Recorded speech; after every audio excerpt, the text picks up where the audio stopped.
Wrestling fans around the corner, around the world, I'm Dan Marty. And I'm the Warlord. A brand new edition of Wrestling Insiders is coming up next. Stand by. Wrestling fans around the corner, around the world, I'm Dan Marty. And I'm Mr. USA WWE Hall of Famer Tony Atlas. The road to WrestleMania has begun. Wrestling fans are looking to add to their man caves. You got to see what we have in the eBay store. Check it out. Support Wrestling Insiders and keep wrestling legends working on eBay.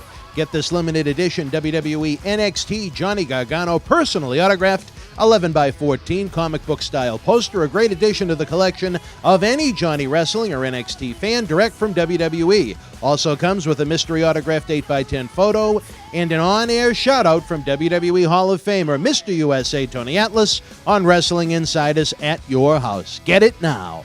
Boston wrestling sports in the MWF explodes into a new year with professional wrestling content galore and need you to join our family. Every Tuesday night at 10 p.m. after our Monday Night Raw review, it's Wrestling Insiders at your house with WWE Hall of Famer Mr. USA Tony Atlas. Wednesday nights at 10 p.m. after NXT and AEW, join rotating legends on Wrestling Insiders Special Edition.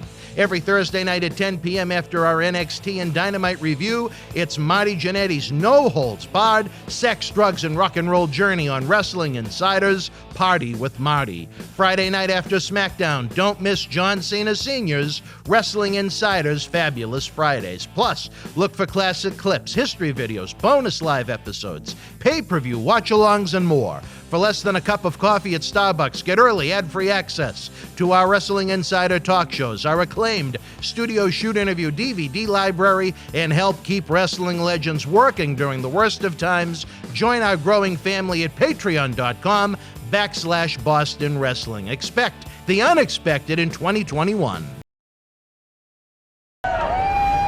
This is Mick Foley. This is Harley Race. This is Shelton Benjamin. This is Mr. Wonderful Paul Orndorff. This is the Monster Abyss. And this is Daniel Bryan. This is JBL, and you're watching the MWF. Be there live.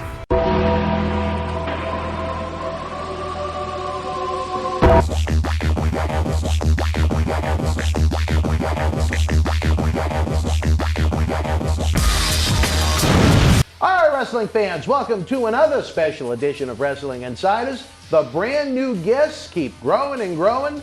They expect Tony, they expect Marty, they expect John Cena Sr. with that Tropicana field-like moss that he has on the top of his head. That's a different story for a different time. But I'm very happy to be joined by the Warlord. He became a significant part of the 9th annual Paul Bearer Holiday Headlocks Toy Drive. Now, as time continues, we want to get him involved with what we're doing here on the Wrestling Insiders Talk Show.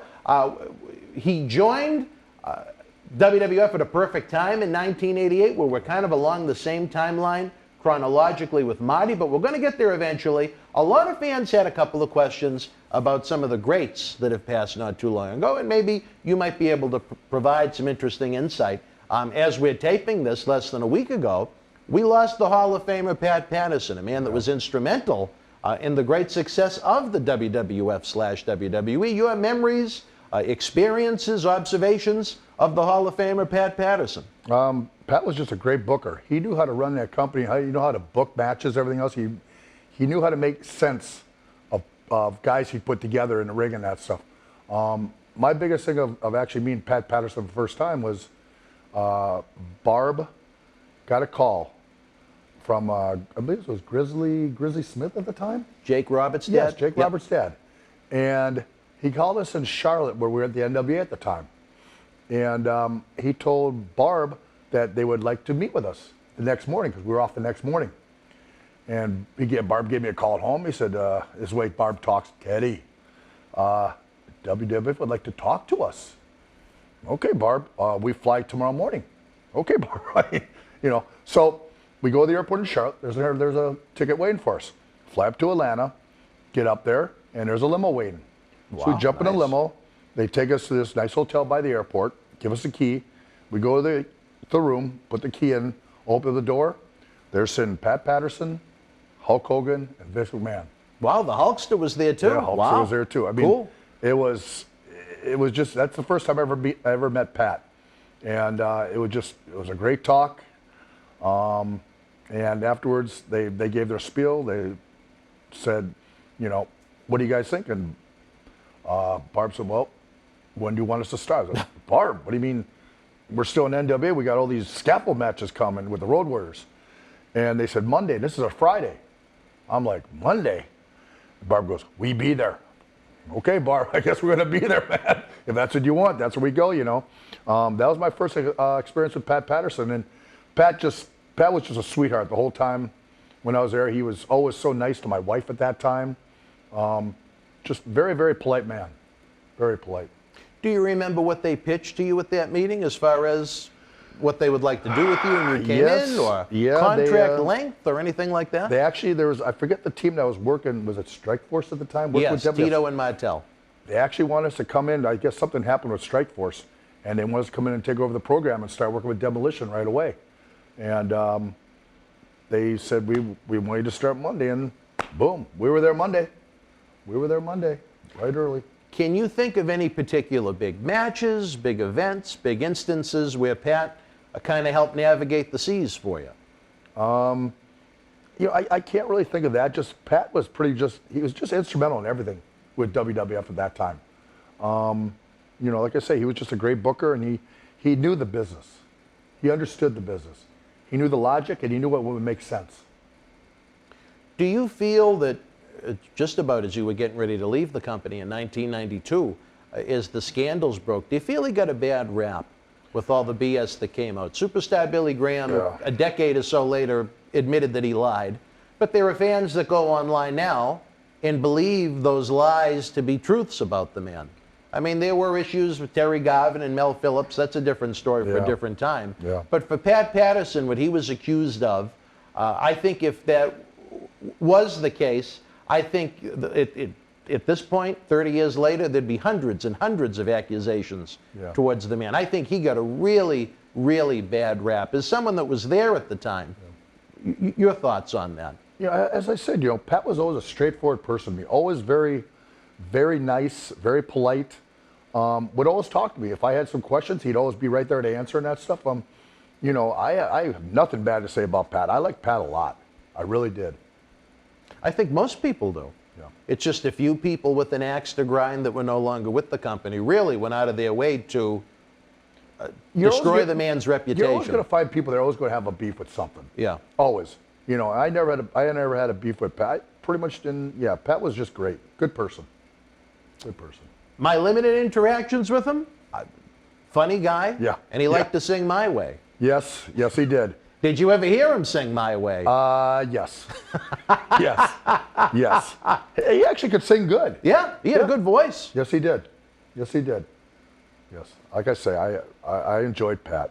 I did. It was a shame. I remember when was the last WrestleMania they actually had fans? It would have been 35 when it was in New York City. Mm-hmm. And we did a project at the WrestleCon convention with his buddy Jerry Briscoe. Mm-hmm. So we had to go to the WWE hotel to pick him up.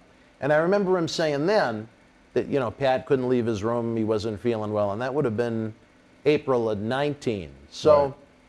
You know, maybe it was kind of a slow decline. He popped up a couple of times on TV since, but just very sad to see. You know, a lot of our brothers in the fraternity have passed, my God, in their 30s and 40s. So to see someone at 79 isn't exactly shocking, but at the same time, it's still sad nonetheless. Well, you know, the last time I saw Pat is when he couldn't remember really who I was anymore. Really? That was tough, you know, because Pat was always snappy. Yeah. He was always boom, boom, boom, you know. He could look right now, boom, like that. And then last time I saw him, he just kind of stared, and he couldn't remember who Barb and me were and that stuff. He had to be reminded. You know? So he was slipping. Yeah, and it hurt, you know, because that wasn't who he was. All those years, that wasn't who Pat was. Well, a lot of love has been shown towards that man since he passed away. Hopefully he's in a better place right now. Hopefully he's singing My Way for all the boys up in the big locker room in the sky, as they say, right? Coming up with some unique finishes for whatever programs they have going on up there. Another gentleman that we lost probably a couple of months ago by the time fans see this, he was actually supposed to be in the very seat you're sitting in on November 14th. A man that you had a chance to work quite a bit in the NWA, even a little in WWF, Road Warrior Animal. Oh, God. Yeah, that hit home. That hurt. You know, it brought some tears to the eyes when I heard it that morning. I was very close to Joe on that. You know, of course, growing up in Minnesota, I trained at his gym in Plymouth, Minnesota, that he was a part of. He's actually the one that found me. Really? Animal found me in Minnesota, trained at that gym. He looked at me and he came straight over to me and said, you know what? He said, you'd be a great professional wrestler. And I was like, and he said, yeah, you'd be good. Next time he came in town, he saw me again. He came talk to me. He said, I want you to get into professional wrestling, you know. And he set me up with Eddie Sharkey, who of course trained a lot of us up in Minnesota. And I got started training, and then he came up to me and said, we need to come up with a name. And he actually helped me come up with the Warlord name. He wanted me to be kind of like a branch of what they were. Road Warriors, he said, Warlord. It's a perfect name. The way you look, how big you are, that's a great name. So we decided on Warlord. I trained a little bit longer, and then he said, I need some pictures. So I had some pictures done. I still have them to this day. I have them in my house, the original pictures. I look just like a giant lumberjack. Exactly what I look like. Yeah. He brought it down to Dusty Rhodes in the NWA, and Animal came home. He said, he wants you down there in 10 days. I said, wow. Now, I really never been in a ring. You know, we trained in a church in the middle of winter, cold as heck, on wrestling mats, and we taped together. We didn't have a ring. So we were beating up each other, slamming each other, doing everything on wrestling mats, which we beat the heck out of one another.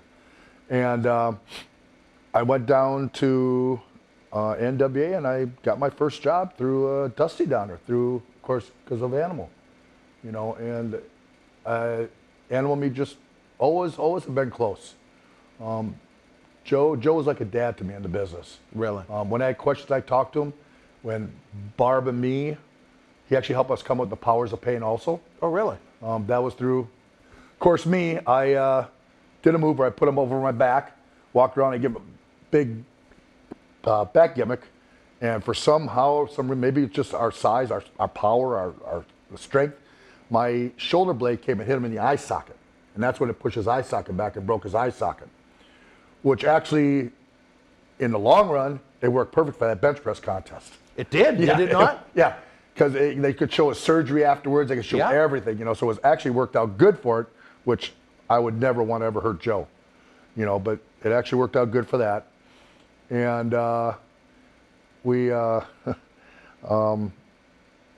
came up with the Powers of Pain name after that, because he said, you guys need to get a good tag team name. And then went ahead and just trying to get my thoughts here with Joe, because it kind of hits me a little bit, you know. Good, take your time. We were making that, after we got that call from WWF, we were going to go to WWF. We did a show in Baltimore that night afterwards. Mm-hmm. And after the show, Barb went up and told Dusty we're going to WWF, and his mouth kind of hit the ground, you know. So you had no type of contract with them? No, not at that time yet. And Animal came right over us. He shook our hands, says, great. I'm so happy for you guys, because you guys are going to fall off that scaffold every night. Yeah, I said, I already knew that already. He said, you would have got hurt sooner or later. As big as you guys are, you guys would have got hurt. You know, he said, it's the best move you could ever made. You know, and then, of course, when he came to WF down the road, you know, we traveled a lot, and I had a lot of fun with Joe. He was a good man. Good man. And it came out of the blue. He wasn't someone you heard of having health problems. Like I said, in November, he was slated to be part of a big live event we were going to have, and he was very anxious to come to the studio. Him and I had talked about a longer-term arrangement as far as him being a regular in studio, and him being so blunt and forward. I think it would have made for some great wrestling talk shows, that's for sure. Joe was a great talker. Joe had been around so much. I mean, he was so big, and they were so over in Japan, over in the NWA, they were over in the AWA, they were over in Georgia Wrestling, and then, of course, coming to the WWF at the time and that. So, I mean, you know, no one is ever going to touch the Road Warriors. They're the GOATs, greatest of all time. There's no tag team. Barb and me we were great. They were the best. Those guys were the best tag of all time. Any particular memories of Animal that you think the fans might enjoy that they wouldn't have known by watching the man kick ass and take no prisoners on television? You knew Joe, the human being. Yeah. Joe just had a big heart. He helped a lot of people. He helped a lot of people in this business. You know, he was just, that's the biggest thing I say about Joe is Joe just had a big heart. He really did. And he was a great dad and everything else too and all that stuff. You know, he was a good human being. Very good human being. I enjoyed our experiences with him when we booked him in the past. And like I said, I was really excited about the thought of having him here as a regular. I think the fans really would have enjoyed it. I think the fans would have gone out of their way to try and watch it. But even more so, once they watched it, I think they really would have enjoyed the content that we could have produced. Where I he would have had loved such, it. I would have loved it. I think it'd be different than the Marty Jannetty and the Tony Atlas weekly episodes, but that's what makes these series so much fun. Of all people, and we had a laugh with the Nasty Boys about this, it was Marty Jannetty that came up with this concept because we actually interviewed the Nasties individually outside of their virtual autograph signing. And they said, why wouldn't you want to interview us together? It was almost like how we did it with Bill and Barry, Demolition, two guys who I think the world of. But you and I are sitting right here, pretend we're out at a lake right now, and we're seeing the moon shine down on the water, and someone says, well, where's the moon? It's right there. And ask you, Warlord, where's the moon? You point right there. Yep. Now, we're looking at the same moon. We're both right with the direction we're pointing in, but we both saw it in a little bit of a different way. Mm-hmm. So I think that's what's so great about these talk shows. When we can have the legends and the veterans on, you know, they may have lived the same lives, the same promotions, the same locker rooms, the same promoters, but some of their viewpoints may be just a little bit different. And I think that's part of another cool thing about the way we presented it. Hawk is one I would have loved to have had, but he passed before we had this series. Yeah. Any memories since we brought them up of Road Warrior Hawk, who you competed with in NWA before you jumped ship? Hawk was another person. He was another person. He would give you the shirt off his back. He was crazy. He lived life that you either did it all or you didn't do it. And unfortunately, he had to live it all the time. That's just the way Hawk was. I mean, listen, I'm a lucky man. I got to work with those guys. Barb and me got to work with those guys for a long time. We had great matches, brutal matches sometimes, but it was so much fun in that stuff, you know. And you know, Hawk was another one, just like Joe, man. He would do anything for you if he could. He really would. He just wanted to live life a little too much. That's all. That he couldn't get that devil off the shoulder. And finally, when he did, it was too late. Finally, when he did, it was too late. He had just, I believe, remarried and was moving into a new home, if I remember right. Yes, he did. He just remarried, moving to a new home up in Minnesota. And all of a sudden, boom, just like that. Just like Joe, the same thing. You know, he just had his 60th birthday, which I sent him and talked to him and that stuff for his 60th birthday, you know. And all of a sudden, they're going to celebrate, him and Kim are going to celebrate their anniversary. And you just, that night, I mean, I woke up that next morning, because I work at nights. I woke up that next morning early, and I saw a whole bunch of texts from a whole bunch of people saying that Joe had passed. And I said, wow. So I texted, I saw his wife, Kim, that sent me a thing, said, Terry, said Joe had just passed. Last night was like 11:47 or something it was. I couldn't believe it. I really couldn't, because, you know, when I had talked to him, he had been doing fine. You know, Joe had been doing good, you know. In the guests that we've had here in the studio, I did not know of Joe to have had the experiences and excesses that Hawk may have had that led to his early passing. Is that safe to say? Joe never lived life to an excess. Joe took care of himself. You know, Joe ate good. But I never heard of him being a drug guy or an alcoholic. Joe was nothing. Joe was a straightforward person, man. He was like I am in that stuff. You know, you take care of your body because it takes care of you. Take care of your mind because it takes care of you. You know, Joe never did none of that stuff ever. He never did. Never. That's just a shame. Again, I mean, we could go through a list up and down of just the wrestlers that we've lost in 2020. Sure. But the fans had asked where Pat was such a recent passing, an animal where you had, you know, a defined relation with him professionally and even now personally from what you're saying. Before we go, any one maybe final thought, one funny memory of Animal from a road trip, being in the locker room with him, a rib in the ring? You know, Something that made you smile. not so much. It was actually at his house in Minnesota. Okay. He asked me to come over and to his house with my wife. So we went over there, and we were playing basketball. Of course, you can imagine what a basketball game like the two of us were having against each other. Basketball? It was more like a Now, wrestle. and what year are we talking about? That was 93, I think. It was 92 or 93. Just a little bit after I left WWF at the time. That would have made some good reality TV. It was different, man. It was definitely a backyard basketball wrestling game. You come in and you're getting clotheslined, you're getting smacked, you're getting hit, you're getting an elbow to the face, you're getting whatever. I mean, we went at it, but we had fun.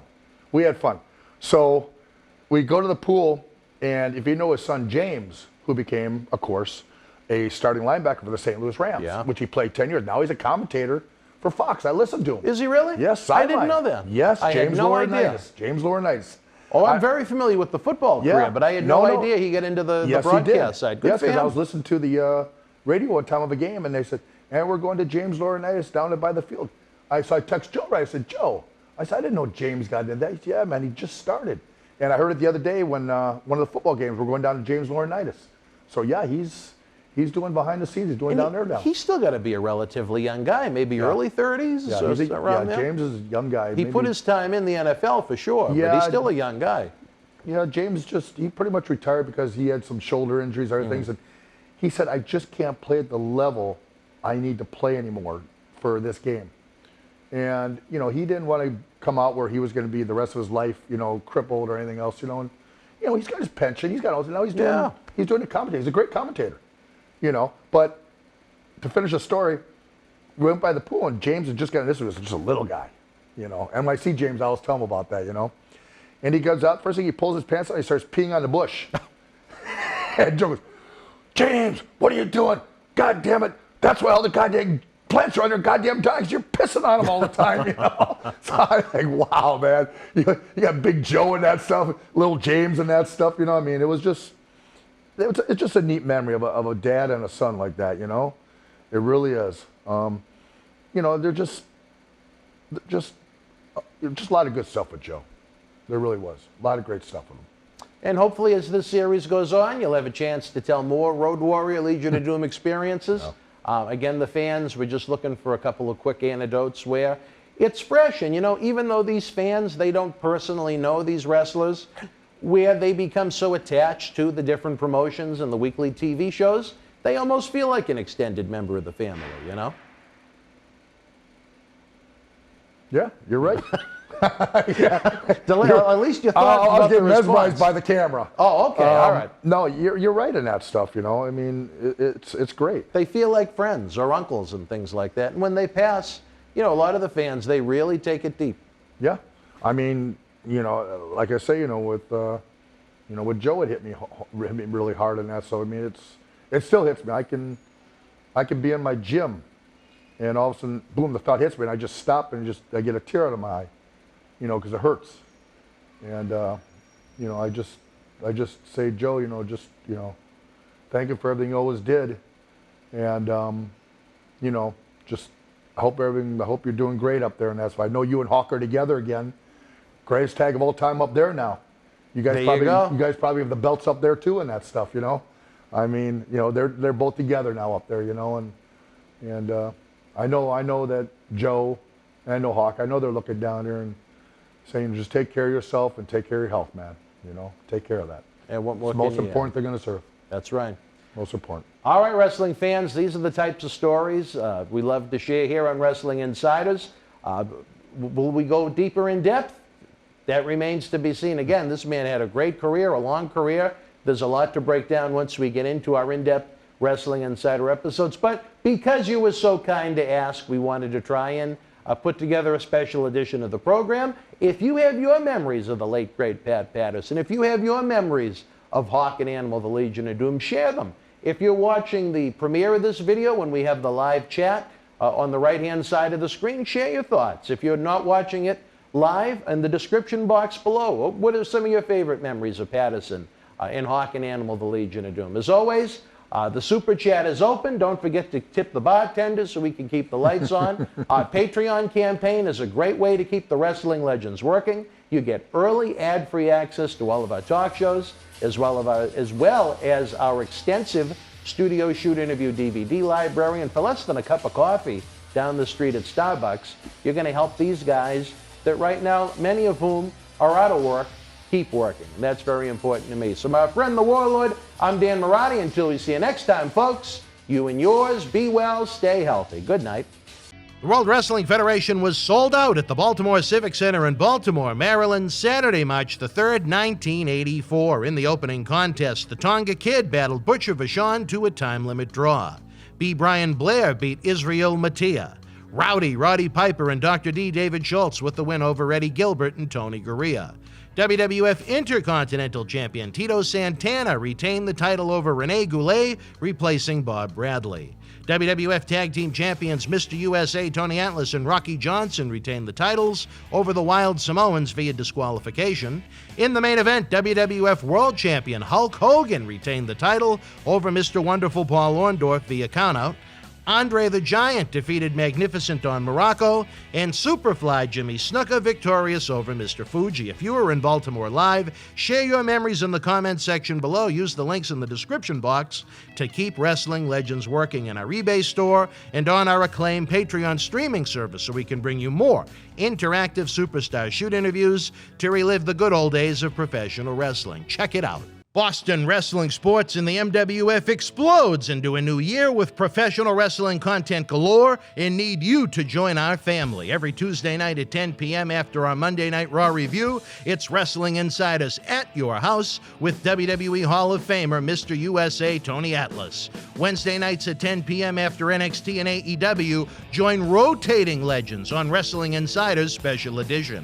Every Thursday night at 10 p.m. after our NXT and Dynamite review, it's Marty Jannetty's no-holds-barred sex, drugs, and rock and roll journey on Wrestling Insiders Party with Marty. Friday night after SmackDown, don't miss John Cena Sr.'s Wrestling Insiders Fabulous Fridays. Plus, look for classic clips, history videos, bonus live episodes, pay-per-view watch-alongs, and more. For less than a cup of coffee at Starbucks, get early ad-free access to our Wrestling Insider talk shows, our acclaimed studio shoot interview DVD library, and help keep Wrestling Legends working during the worst of times. Join our growing family at patreon.com/Boston Wrestling. Expect the unexpected in 2021.